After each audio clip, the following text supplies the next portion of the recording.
Assalamualaikum, my dear students. Welcome to Comedy Twins Online High School. Today I will take on class second paper. So before going to start my class, I would like to ask you some questions because I have completed from active to passive, and today we will discuss about from passive to active. অর্থাৎ আজকে আমরা passive voice থেকে আমরা আজকে active করা শিখব। তো it is very easy because you have learned from active to passive. So if you bear in mind that from active to passive the 5 basic rules, then you will easily translate from passive to active. অর্থাৎ যদি তোমরা active থেকে passive ভালোভাবে পড়া শিখতে পারো এবং যদি শিখে থাকো তাহলে তোমরা প্যাসিভ থেকে অ্যাক্টিভটাও খুব সহজে শিখতে পারবা। যেমন ধরো আমরা একটা সেন্টেন্স একটু লিখি, যেমন এখানে লিখলাম the work is done by them। এটা একটা সেন্টেন্স এবং এই সেন্টেন্সটা অবশ্যই প্যাসিভ ভয়েসে আছে, আমরা অ্যাক্টিভ করব। তো অ্যাক্টিভটা করব, সেন্টেন্সটার একটু স্ট্রাকচারটা জেনে নেই। অবশ্যই এখানে দ্য ওয়ার্কটা সাবজেক্ট হয়েছে, ইজটা অক্সিলারি ভার্ব, ডানটা মেইন ভার্ব, বাই হচ্ছে এখানে প্রি এবং প্রিপজিশন এবং দেন হচ্ছে অবজেক্ট। তো এখন বিষয়টা হচ্ছে যে আমরা কিন্তু জানি যে সাবজেক্ট এবং অবজেক্ট এখানে দুইটা পার্টস অফ স্পিচ হতে পারে। একটা হচ্ছে নাউন এবং প্রোনাউন সাবজেক্ট হিসেবে বসতে পারে এবং নাউন এবং প্রোনাউন অবজেক্ট হিসেবে বসতে পারে। দ্যাট ইজ নাউন এবং প্রোনাউন ছাড়া সাবজেক্ট এবং অবজেক্ট হতে পারে না। সেই ক্ষেত্রে প্যাসিভ ভয়েসের বৈশিষ্ট্য হলো যে মূল ভার্বের পাস্ট পার্টিসিপল থাকবে। আচ্ছা, এখন যেহেতু আমাদের এখানে দ্য ওয়ার্ক হচ্ছে সাবজেক্ট, ইজটা হচ্ছে অক্সিলারি ভার্ব, ডানটা মেইন ভার্ব বাই প্রিপজিশন আর দেন হচ্ছে অবজেক্ট। তো ঠিক অ্যাক্টিভ থেকে প্যাসিভ যেভাবে আমরা করা শিখেছি ঠিক তার উল্টোটাই আমরা প্যাসিভ থেকে অ্যাক্টিভ করব। অর্থাৎ তোমার কাজটা হচ্ছে প্রথমে তোমাকে অবজেক্টকে সাবজেক্ট করতে হবে। তাহলে কি শিখলাম? প্রথম কাজটা হচ্ছে প্যাসিভ থেকে অ্যাক্টিভ করতে হলে তোমাকে অবজেক্টকে প্রথমে সাবজেক্ট করতে হবে। আর যদি সাহায্যকারী ভার্ব টু বি ভার্ব থাকে তাহলে টু বি ভার্বটা উঠে যাবে। অর্থাৎ এম ইজ আর এই তিনটে ভার্বের কোনো একটা ভার্ব যদি সাহায্যকারী ভার্ব হিসেবে থাকে তাহলে সেটা উঠে যাবে আর মূল ভার্বটা বসবে, কিন্তু মূল ভার্বের প্রেজেন্ট ফর্ম বসবে। মূল ভার্বের কোন ফর্ম বসবে? প্রেজেন্ট ফর্ম বসবে। আবার বলছি আমি কথাটা, প্যাসিভ ভয়েসে যদি তুমি সাহায্যকারী ভার্ব am is are দেখো বা প্যাসিভ ভয়েসে গিয়ে যদি তুমি সাহায্যকারী ভার্ব am is are পাও, সেক্ষেত্রে অ্যাক্টিভ করার সময় তোমার ওই সাহায্যকারী ভার্বটা উঠে যাবে, মূল ভার্বটা তোমার সাবজেক্টের পর বসবে কিন্তু মূল ভার্বের প্রেজেন্ট ফর্ম বসবে। আচ্ছা, আর যদি তুমি ওয়াজ অথবা ওয়ার সাহায্যকারী ভার্ব হিসেবে পাও তখনও মূল ভার্বটা বসবে কিন্তু মূল ভার্বের পাস্ট ফর্ম বসবে। তাহলে আমরা নিয়ে আসলাম প্রিপজিশনটা উঠে যাবে। প্রিপজিশনটা কি হবে বলো তো? উঠে যাবে। উঠে যাওয়ার পরে আমাদের প্যাসিভ ভয়েসের সাবজেক্টকে আমরা অ্যাক্টিভ ভয়েসে অবজেক্ট করব। একটা কথা আমরা মনে রাখবো, যেহেতু তোমরা ক্লাস 9 এ উঠেছো, অবশ্যই মনে রাখবে যে যদি কোনো নাউনের আগে আর্টিকেল থাকে তাহলে ওই আর্টিকেল সহ সাবজেক্ট, অর্থাৎ article plus noun subject, article plus noun object. অর্থাৎ যেহেতু আর্টিকেল নাউনের পূর্বে ছাড়া বসে না, সুতরাং এখানে the work object totally object হয়ে যাবে। তো আমরা এখানে কি শিখলাম? আমরা শিখলাম যে প্যাসিভ ভয়েসের অবজেক্টকে অ্যাক্টিভ ভয়েসে সাবজেক্ট করতে হবে, এক নাম্বার কাজ। সাহায্যকারী ভার্বটা উঠে যাবে, মূল ভার্ব বসবে। এখন মূল ভার্বটা কখনো প্রেজেন্ট ফর্ম বসবে, কখনো পাস্ট ফর্ম বসবে, কখনো মূল ভার্বের পাস্ট পার্টিসিপল ফর্ম বসবে, কখনো মূল ভার্বের সাথে আইএনজি যোগ করতে হবে। But it always depends on your auxiliary verb. অর্থাৎ তুমি প্যাসিভ ভয়েসের সেন্টেন্সের টেন্সের প্যাটার্ন দেখেও তুমি এখানে মূল ভার্বের প্রেজেন্ট ফর্ম অথবা পাস্ট ফর্ম অথবা পাস্ট পার্টিসিপল ফর্ম অথবা মূল ভার্বের সাথে আইএনজি যোগ করতে হবে। সুতরাং তুমি এখানে প্যাটার্ন দেখবে। তো আমরা একটা প্যাটার্ন কি শিখলাম এই মুহূর্তে, যদি প্যাসিভ ভয়েসে টু বি ভার্ব থাকে, যদি প্যাসিভ ভয়েসে কি থাকে, যদি প্যাসিভ ভয়েসে টু বি ভার্ব থাকে সেক্ষেত্রে আমাদের বসবে মূল ভার্বের প্রেজেন্ট ফর্ম অথবা পাস্ট ফর্ম।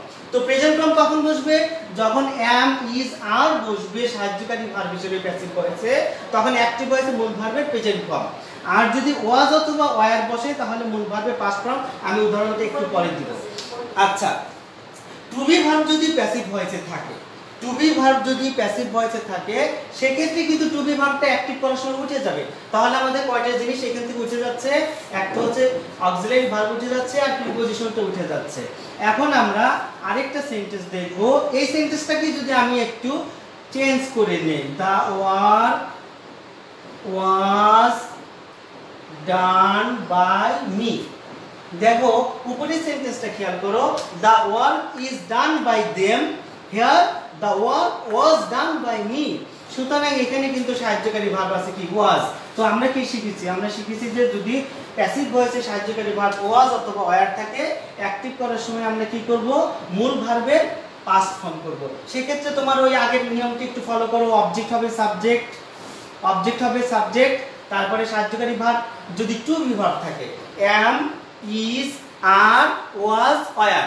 যদি টু বি ভার্ব থাকে তাহলে ওই টু বি ভার্বটা উঠে যাবে, সেক্ষেত্রে মূল ভার্বটা তোমাকে সাবজেক্টের পরে বসাতে হবে। এখন মূল ভার্বে বলো তো এখন প্রেজেন্ট ফর্ম বসবে না পাস্ট ফর্ম বসবে, তোমরা একটু চিন্তা করো এবং বলো প্রেজেন্ট ফর্ম বসবে না পাস্ট ফর্ম বসবে।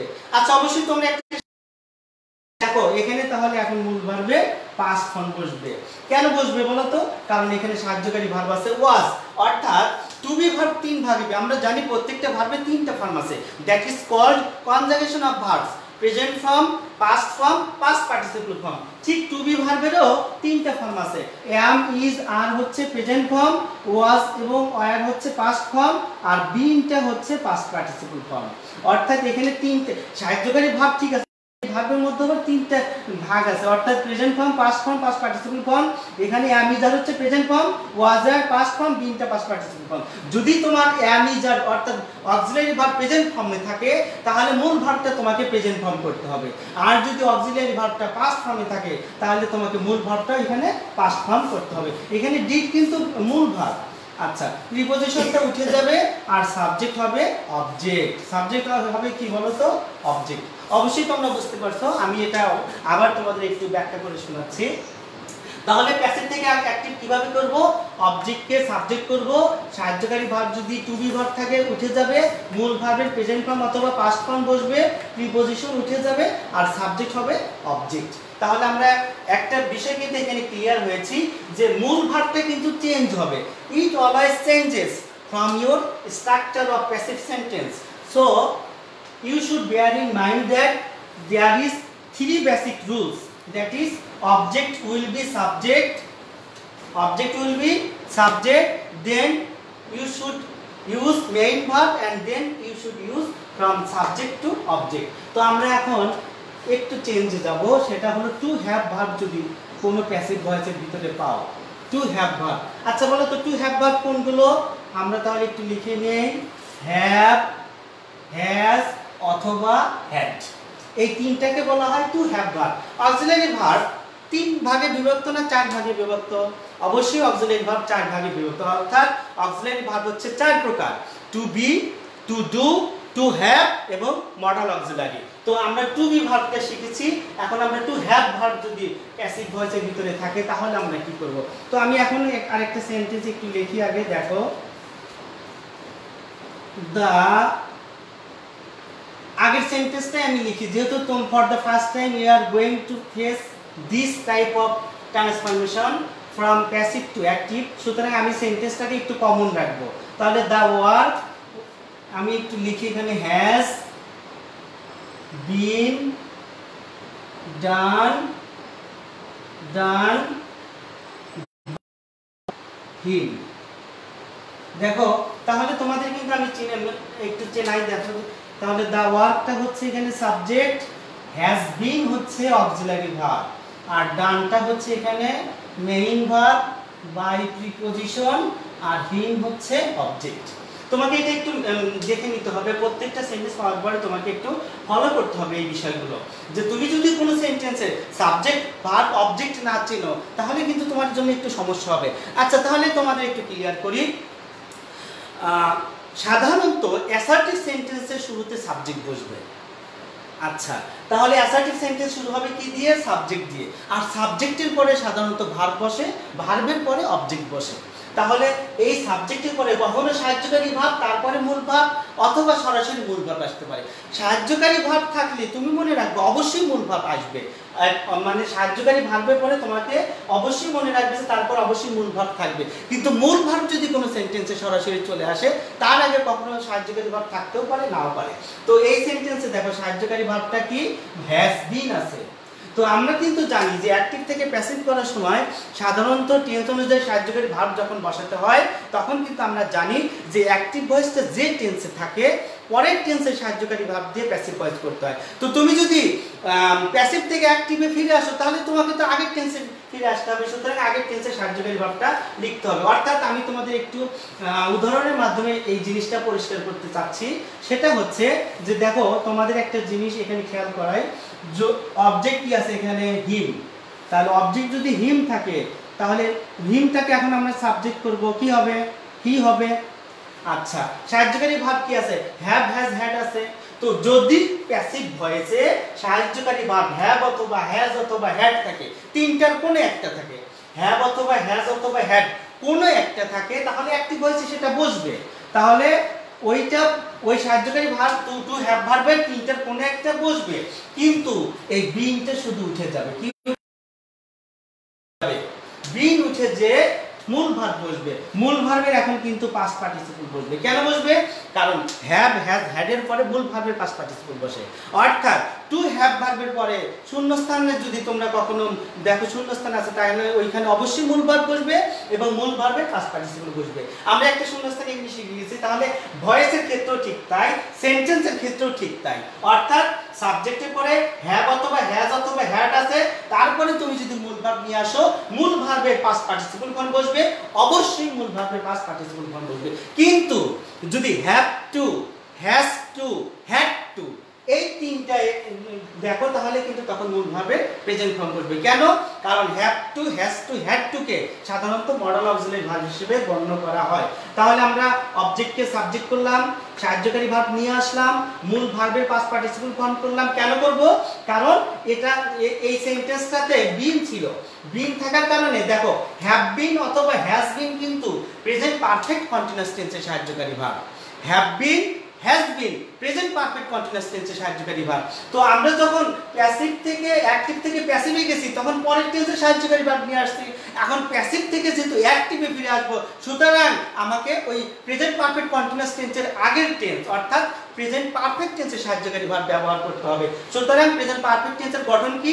সাবজেক্ট প্লাস হ্যাভ অথবা has plus subject plus have অথবা হ্যাজ প্লাস মূল ভার্বের পাস্ট পার্টিসিপল। তুমি যদি টেন্সের দিকে ফিরে আসো তাও তোমাকে মূল ভার্বের পাস্ট পার্টিসিপল ব্যবহার করতে হবে। তুমি যদি এই নিয়মে ফিরে আসো তাহলে তোমাকে মূল ভার্বের পাস্ট পার্টিসিপল করতে হবে। আচ্ছা, বিনটা তাহলে সবসময় উঠে যাবে, তারপরে প্রিপজিশনটা উঠে যাবে, সাবজেক্ট হবে অবজেক্ট, সাবজেক্ট হবে এখানে অবজেক্ট। সুতরাং আমরা কি পেলাম? এখানে অবজেক্টকে সাবজেক্ট করলাম, সাহায্যকারী ভার্ব বসলো, মূল ভার্বের পাস্ট পার্টিসিপল হলো, আর সাবজেক্ট হলো অবজেক্ট। একটু খেয়াল করো, দেখো তোমরা যে এখানে কিন্তু হ্যাজ বিন ছিল, যার কারণে এখানে হ্যাজ, এখানে হ্যাভও বসতে পারতো। আমি আরেকটা উদাহরণ দিয়ে তোমাদের এটা ক্লিয়ার করব। এখানে কিন্তু হ্যাভও বসতে পারতো, কিন্তু এখানে হ্যাজ কেন বসছে এই বিষয়টা আমরা একটু জেনে নিচ্ছি। সেটা হলো subject third person singular number হলে তখন আমরা হ্যাজ ব্যবহার করব, আর সব ক্ষেত্রে হ্যাভ ব্যবহার করব। Subject third person singular number. এখন আরেকটা উদাহরণ দেখো, এই সেন্টেন্সটাকে আমি একটু চেঞ্জ করে নিব। আমি একটু এখানে লিখে ফেলছি, এটা একটু চেঞ্জ, এই সেন্টেন্সটাই থাকবে, শুধু অবজেক্টটাকে চেঞ্জ করছি আমি। The work has been finished. আমি একটু ভার্বটা চেঞ্জ করে নিচ্ছি, finished. The work has been finished, F-I-N-I, finished by us. এখন দেখো তো, এখন আমি চেঞ্জ করেছি কয়টা জায়গায়, চেঞ্জ করেছি শুধু মূল ভার্বের জায়গায় আর অবজেক্টের জায়গায়। এখন তোমরা সাবজেক্ট এটাকে যদি অ্যাক্টিভ করতে চাও তাহলে তোমাকে অবশ্যই অবজেক্টকে করতে হবে সাবজেক্ট, অবজেক্টকে করতে হবে সাবজেক্ট। তাহলে অবজেক্ট কি ছিল? আস ছিল, হয়ে গেল সাবজেক্ট উই। এখন দেখো এইখানে দেখো আছে হ্যাজ বিন, কিন্তু এখানে কি হ্যাজ বিন বসবে? না, এখানে তো বিনটা তোমার অবশ্যই উঠে যাবে, হ্যাজ বসবে এখানে, কিন্তু এখানে হ্যাজ বসবে না, এখানে বসবে হ্যাভ। কেন? কারণ আমরা জানি, আমরা কি জানি বলো তো? আমরা জানি যে হ্যাভ অথবা হ্যাজ এটা হচ্ছে প্রেজেন্ট। তো হ্যাভ অথবা হ্যাজ এটা আমি সাধারণত এটাকে যমজ ভাই বলে থাকি। কেন? কারণ দুইজন সেম, কিন্তু এটা সবসময় নির্ভর করে সাবজেক্টের উপরে। যার কারণে এখানে হি ছিল সাবজেক্ট থার্ড পারসন, যার কারণে এখানে হ্যাজ বসছে, কিন্তু এটা তো ফার্স্ট পারসন, যার কারণে এখানে বসবে হ্যাভ। তাহলে উই হ্যাভ, বিনটা উঠে যাবে, মূল ভার্বের কি বসবে? অবশ্যই মূল ভার্বের পাস্ট পার্টিসিপল ফর্ম বসবে, মূল ভার্বের পাস্ট পার্টিসিপল ফর্ম। তাহলে উই হ্যাভ ফিনিশড, প্রিপজিশন কি উঠে যাবে? বাই উঠে যাবে, আর সাবজেক্ট হবে অবজেক্ট। তাহলে সাবজেক্ট ছিল দা ওয়ার্ক, হয়ে গেল অবজেক্ট। তাহলে we have finished the work. দেখো প্রথম সেন্টেন্সটা কি ছিল? The work has been done by him, he has done the work. এখানে হ্যাজ চলে আসছে, বাট এখানে হ্যাজ আছে, কিন্তু এখানে হ্যাভ আসছে। কেন আসছে? কারণ অবজেক্টকে তুমি যখন সাবজেক্ট করবে তখন কিন্তু তোমার এই জিনিসটা অবশ্যই মনে রাখতে হবে, অবশ্যই ফলো করতে হবে, অবশ্যই তোমাকে এটা খেয়াল করতে হবে যে আমার সাবজেক্ট কি আসছে। এই সাবজেক্টের সাথে নির্ভর করবে তোমার এই সাহায্যকারী ভাব হ্যাভ বসবে। ঠিক আছে? তাহলে আমি একটা প্র্যাকটিস তোমাদের এখন দিব, দেখি তোমরা এটাকে কিভাবে তোমরা প্যাসিভ থেকে অ্যাক্টিভ করো। একদম কমন একটা সেন্টেন্স আমি লিখব।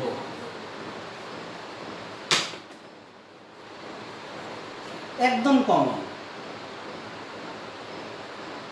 Rice has been eaten by them. এইটাকে তোমরা একটু অ্যাক্টিভ করো, তোমরা নিজেরা প্র্যাকটিস এখনই করো। আমি একটু সময় নিব, তোমাদের সময় দিচ্ছি, যাও সময় দিচ্ছি, তোমরা এটাকে প্যাসিভ থেকে অ্যাক্টিভ করো। ব্র্যাকেটে আমি অ্যাক্টিভ লিখে দিচ্ছি, তোমরা এটাকে অ্যাক্টিভ করো।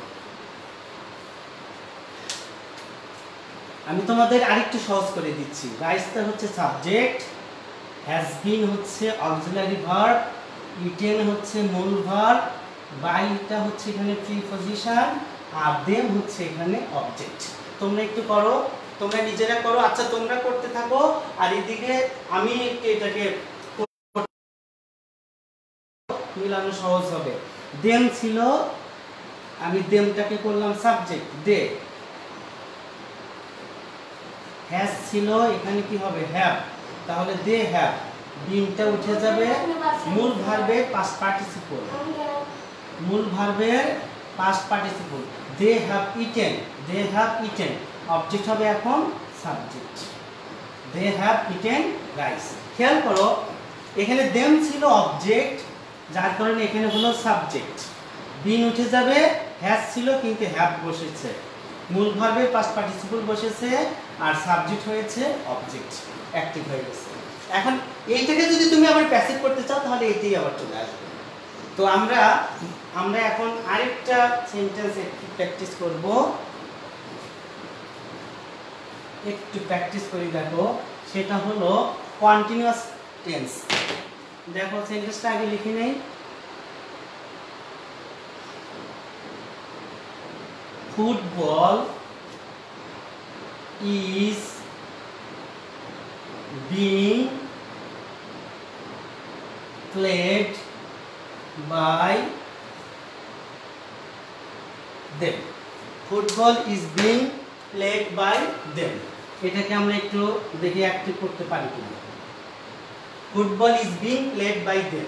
দেখো এই সাহায্যকারী ভার্ব প্রথম সেন্টেন্সে কিন্তু ইজ ছিল, কিন্তু এখানে শুধু ইজ নেই, এখানে কি আছে? ইজ বিং আছে। আমি তোমাদের বোঝাচ্ছি, যদি তুমি কোনো প্যাসিভ ভয়েসের ভিতরে বিং পাও, কি পাও? বিং পাও, তাহলে তুমি যখন অ্যাক্টিভ করবে ওই সেন্টেন্সটাকে, তখন তোমাকে অবশ্যই কন্টিনিউয়াস টেন্সে করতে হবে। অর্থাৎ ওই সেন্টেন্সটা কি হবে? কন্টিনিউয়াস, CON INUOUS কন্টিনিউয়াস টেন্সে। অর্থাৎ তুমি যদি কোনো সেন্টেন্সের ভিতরে বিং পাও, বিং BEING বিং পাও বা বিং দেখো, তুমি যখন ওই সেন্টেন্সকে অ্যাক্টিভ করবে তখন কন্টিনিউয়াস টেন্সে করবে। কোন কন্টিনিউয়াসে করবে এটা তোমার জন্য খুবই সহজ বিষয়। তুমি দেখবে যে ওই বিং এর আগে কোন সাহায্যকারী ভাব আছে। তো বিং এর আগে যদি am অথবা is অথবা are থাকে, কি থাকে, am অথবা is অথবা are থাকে, তাহলে ওই সেন্টেন্সটাকে তোমাকে প্রেজেন্ট কন্টিনিউয়াস টেন্সে করতে হবে। আবার যদি তোমার এখানে was অথবা were থেকে সাহায্যকারী ভাব, তাহলে ওটা হবে পাস্ট কন্টিনিউয়াস টেন্স। অর্থাৎ তুমি যখন অ্যাক্টিভ করবা তখন সেটা হবে পাস্ট কন্টিনিউয়াস। আচ্ছা, যদি এখানে তোমার হ্যাভ বিন অথবা হ্যাজ বিন থাকে তাহলে প্রেজেন্ট পারফেক্ট কন্টিনিউয়াস টেন্সে অ্যাক্টিভ ভয়েস করতে হবে। যদি এখানে হ্যাড বিন থাকে তাহলে তখন তোমাকে প্রেজেন্ট পাস্ট পারফেক্ট কন্টিনিউয়াস টেন্সে অ্যাক্টিভ করতে হবে। তাহলে am is are থাকলে present continuous tense, was are থাকলে past continuous tense, have been অথবা হ্যাজ বিন তারপরে যদি বিন থাকে তাহলে প্রেজেন্ট পারফেক্ট কন্টিনিউয়াস টেন্স, আর যদি হ্যাড বিন থাকে তাহলে পাস্ট পারফেক্ট কন্টিনিউয়াস টেন্স। এরপরে যদি শ্যাল বি অথবা উইল বি পরে বিং থাকে তাহলে ফিউচার কন্টিনিউয়াস টেন্স। আর যদি শ্যাল হ্যাভ বিং অথবা উইল হ্যাভ বিং থাকে তাহলে ফিউচার পারফেক্ট কন্টিনিউয়াস। অর্থাৎ কন্টিনিউয়াস তোমাকে করতেই হবে। তুমি অ্যাক্টিভ ভয়েস করবে, তোমাকে অবশ্যই কন্টিনিউয়াস টেন্সে করতে হবে। কন্টিনিউয়াস টেন্স মোট আছে কতটা? 6টা। Present continuous, present perfect continuous, past continuous, past perfect continuous, future continuous, future perfect continuous. এই 6 কন্টিনিউয়াসের মধ্যে যে কোনো একটা কন্টিনিউয়াসে তোমাকে করতে হবে। এখন কোন কন্টিনিউয়াসে করতে হবে সেটা তোমার এই বিং এর আগের ভার্বটা তোমাকে বলে দিবে। বিং এর আগের ভার্ব কি বলে দিবে, যে am is are থাকলে তোমাকে কোন কন্টিনিউয়াসে করতে হবে, প্রেজেন্ট কন্টিনিউয়াস। তো ওই আগের মতোই আমরা একটু করি। তাহলে object will be subject, object will be subject, then auxiliary verb. Continuous tense মানে তোমার সাহায্যকারী ভার্ব বসবে। কন্টিনিউয়াস টেন্সে তোমাকে সাহায্যকারী ভার্ব অবশ্যই বসাতে হবে। তো এখন দের পরে কি ইজ বসবে? না, দের পরে কি বসবে? আর বসবে। কারণ am is are হচ্ছে যমজ ভাই, এটা নির্ভর করে সাবজেক্টের উপরে। বিভিন্ন সাবজেক্ট এই ভার্বগুলোর বিভিন্ন ভার্বকে গ্রহণ করে। অর্থাৎ আই এর পরে am বসে, হি এর পরে is, she is, we are, they are, এরকম চেঞ্জ হয়। এটা আজকে আমি তোমাদের এটা নিয়ে আলোচনা করব না, যেহেতু আমাদের সময় কম। তো আমরা কি করলাম, আমরা সাবজেক্ট নিয়ে আসলাম, তারপরে সাহায্যকারী ভার্ব নিয়ে আসলাম। এখন মূল ভার্বকে প্রেজেন্ট করতে হবে। মূল ভার্বকে প্রেজেন্ট করে তার সাথে আইএনজি। আমরা জেনে রাখবো যে মূল ভার্বের প্রেজেন্ট ফর্ম ছাড়া আইএনজি যোগ হয় না। কোনো ভার্বের ফর্মের সাথে আইএনজি যোগ হবে না, পাস্ট পার্টিসিপলের সাথে আইএনজি যোগ হবে না। আচ্ছা, তাহলে কি হবে, ওই ভার্বকে প্রেজেন্ট ফর্ম করতে হবে, প্রেজেন্ট ফর্ম করে তার সাথে আইএনজি যোগ করতে হবে। তাহলে আইএনজি যোগ করলাম, মূল ভার্ব হলো, প্রিপজিশন উঠে যাবে আর সাবজেক্ট হবে অবজেক্ট, সাবজেক্ট হবে অবজেক্ট। এটা গেল কন্টিনিউয়াস টেন্সের প্যাসিভ ভয়েসকে অ্যাক্টিভ করার নিয়ম। আমরা এখন আরেকটা সেন্টেন্স একটু দেখি, খেয়াল করো তোমরা। ফুটবল, একই সেন্টেন্স রাখবো, শুধু আমি টেন্সটা চেঞ্জ করব। Football has been being.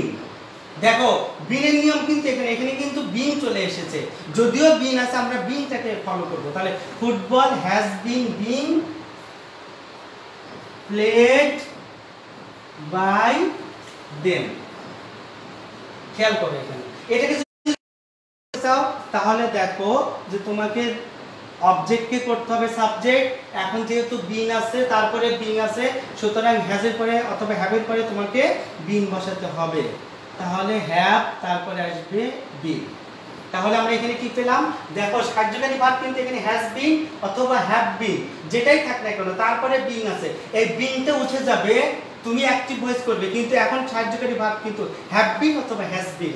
এই হ্যাভ বিন হ্যাজ বিন থাকার কারণে এই সেন্টেন্সকে তোমাকে প্রেজেন্ট পারফেক্ট কন্টিনিউয়াস টেন্সে করতে হচ্ছে। তাহলে আমরা কি করলাম, অবজেক্টকে সাবজেক্ট করলাম, সাহায্যকারী ভার্ব বসালাম।